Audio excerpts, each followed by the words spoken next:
കോഴിക്കോട് അരയിടത്ത് പാലത്തിൽ നടന്ന വാഹനാപകടത്തിൽ ഗുരുതര പരിക്കേറ്റ് ചികിത്സയിലായിരുന്ന 1 വയസ്സുകാരി മരിച്ചു. വേങ്ങര സ്വദേശികളായ ഷഹാസ് ഫിദ ദമ്പതികളുടെ മകൾ റഹ്മ ബിൻത് ഷഹാസ് ആണ് മരിച്ചത്. കോഴിക്കോട് അരയിടത്ത് പാലത്തിൽ കഴിഞ്ഞ ദിവസമുണ്ടായ വാഹനാപകടത്തിൽ ഗുരുതരമായി പരിക്കേറ്റ് ചികിത്സയിലുള്ള 1 വയസ്സുകാരി റഹ്മ ബിൻത് ഷഹാസ് ആണ് മരണപ്പെട്ടത്. മലപ്പുറം വേങ്ങര സ്വദേശികളായ മുഹമ്മദ് ഷഹാസിന്റെയും ആയിഷ ഫിദയുടെയും കുഞ്ഞാണ് ഇത്.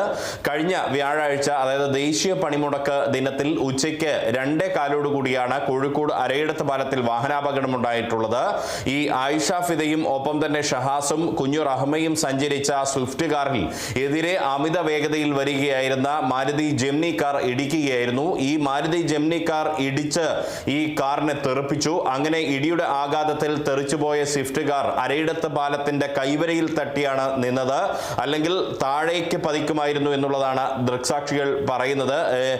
അത്രയും അടി താഴ്ചയിലേക്ക് ഒരു വലിയൊരു അപകടമാണ് അന്ന് നടന്നത്. മറയേണ്ടിയിരുന്ന ഒരു അപകടമാണ് നടന്നത്. എന്നാൽ ഭാഗ്യം കൊണ്ട് അത് കൈവരിയിൽ തട്ടി നിൽക്കുന്ന ഒരു സാഹചര്യമാണ് ഉണ്ടായത്. ആ ബാരിയറിൽ തട്ടി നിൽക്കുന്ന സാഹചര്യമാണ് ഉണ്ടായത് എന്ന് അന്ന് തന്നെ ദൃക്സാക്ഷികൾ വ്യക്തമാക്കിയിരുന്നു. ഈ ജെമിനി കാറിന്റെ അമിത വേഗതയിലാണ് ഈ ഒരു അപകടത്തിന് കാരണമായത് എന്ന് ദൃക്സാക്ഷികൾ അന്ന് ആരോപിച്ചിരുന്നു. ഈ ഒരു സംഭവത്തെ തുടർന്ന് ഈ 4 പേർക്ക് പരിക്കേറ്റിരുന്നു. അതിൽ തന്നെ ഈ സ്വിഫ്റ്റ് കാറിലുണ്ടായിരുന്ന മുഹമ്മദ് ഷഹാസ്, ഒപ്പം തന്നെ ഭാര്യ ആയിഷ ഫിദ, ഒപ്പം മകളായിട്ടുള്ള 1 വയസ്സുകാരി റഹ്മ, ഈ 3 പേർക്ക് പരിക്കേറ്റു. അതിൽ 2 പേരുടെ നില ഗുരുതരമായിരുന്നു. ആയിഷ ഫിദയുടെയും ഒപ്പം തന്നെ കുഞ്ഞു റഹ്മയുടെയും നില അതീവ ഗുരുതരമായിരുന്നു.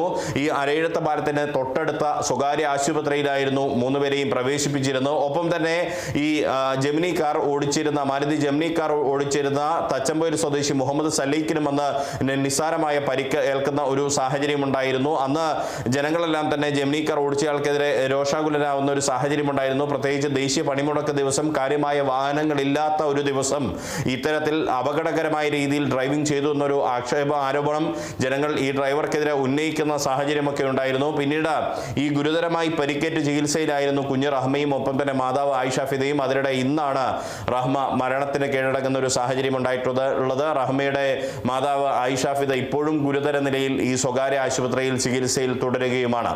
Riyas, Kerala Vision News, Kozhikode.